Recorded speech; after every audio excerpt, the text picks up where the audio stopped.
மாமன் படத்துக்கான கதை எழுதின ப்ராசஸ் பத்தி சொல்லுங்க. நீங்க எப்படி ஒரு தாட் உங்களுக்கு வந்துருச்சுன்னா, ம். யாரையாவது கூப்பிட்டு சொல்ற பழக்கம் உண்டா? இல்ல எழுதுவீங்களா? எப்படி? இல்ல.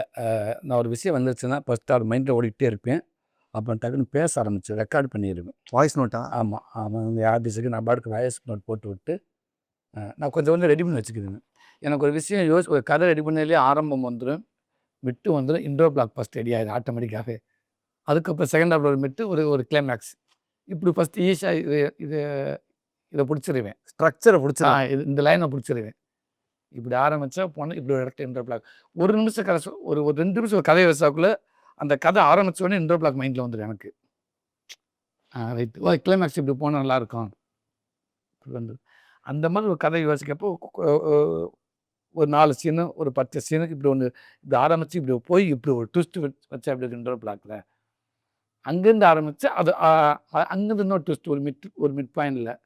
இதுக்கப்புறம்லாம் சேர்ந்து எங்க போய் முடிய போகுது? முடிவுல என்ன முடியும்? இப்படி ஒண்ணு யோசிச்சுறது. ஆ. அப்படி ஓரளவுக்கு ஒரு 10 சீன் வந்துருச்சு, ஒரு 20 சீன் வந்துருச்சு, ஒரு 1/2 கதை வந்துருச்சுன்னு பேச ஆரம்பிச்சிருவேன் ஃபோன்ல. ம். பேசி வச்சிருவேன். திருப்பி மறுநாள் இன்னும் கொஞ்சம் பேசி வச்சிருப்பேன்.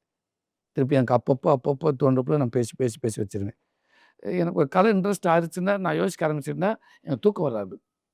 அது ஓடிட்டே இருக்குமா? எனக்கு அது ஓடிக்கிட்டே இருக்கும். திடீர்னு எந்திரிச்சு அங்கேருந்து பையன் வர்றான். இப்ப அக்கா இருக்குது. மாமா அப்படின்னு பையன் கத்துனான் அப்படின்றப்ப, வீட்ல தூங்கி எந்திரிச்சு டப்புன்னு எந்திரிச்சு உட்காந்துருக்காங்க.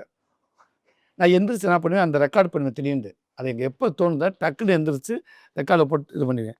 அந்த மாதிரி பல தடவை நான் ரெக்கார்ட் பண்ணப்போ டக்குன்னு என் ஒய்ஃப் முடிச்சிருவாங்க. என்னங்க பண்ணுறீங்க? என்னங்க இது மாமான்றீங்க? ஏன் அப்படி கத்துறீங்க என்னது? அப்படி சொல்லி கத்துறப்ப டக்குன்னு பார்த்து முழிச்சிட்டாங்க அவங்க. எனக்கு தெரியல. இப்படி எந்திரிச்சு பக்கத்துல தள்ளி தான் போய் ரெக்கார்ட் பண்ணிட்டு இருக்கிறேன். படுங்க ஃபோன. ராத்திரி 3 மணிக்கு என்ன பண்ற? கைய வெட்டுறாவா? வைங்க ஃபோன. இல்லடி அதுக்காக காலையில பேசக்கூடாதா?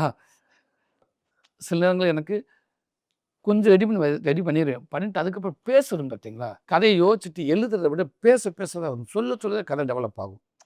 சில பேருக்கு எழுத டெவலப் ஆகும். சில பேருக்கு கதை சொல்ல டெவலப் ஆகும். கரெக்ட். நான் ஒரு 10 கதை, 20 கதை நான் யோசிச்சுட்டேன் அப்படின்னு கிடையாது. இருக்கிறதுல எனக்கு நான் ஒரு 4 கதை ரெடி பண்ணி வச்சிருக்கேன்னா, அதில எல்லாமே எனக்கு ஃப்ரெண்ட்ஸ் அத கூப்பிட்டு நான் கதை சொல்லிருவேன். சொல்லி பார்க்குறது. சொல்ல வந்துரும். இந்த QR கோட டக்குன்னு ஸ்கேன் பண்ணுங்க.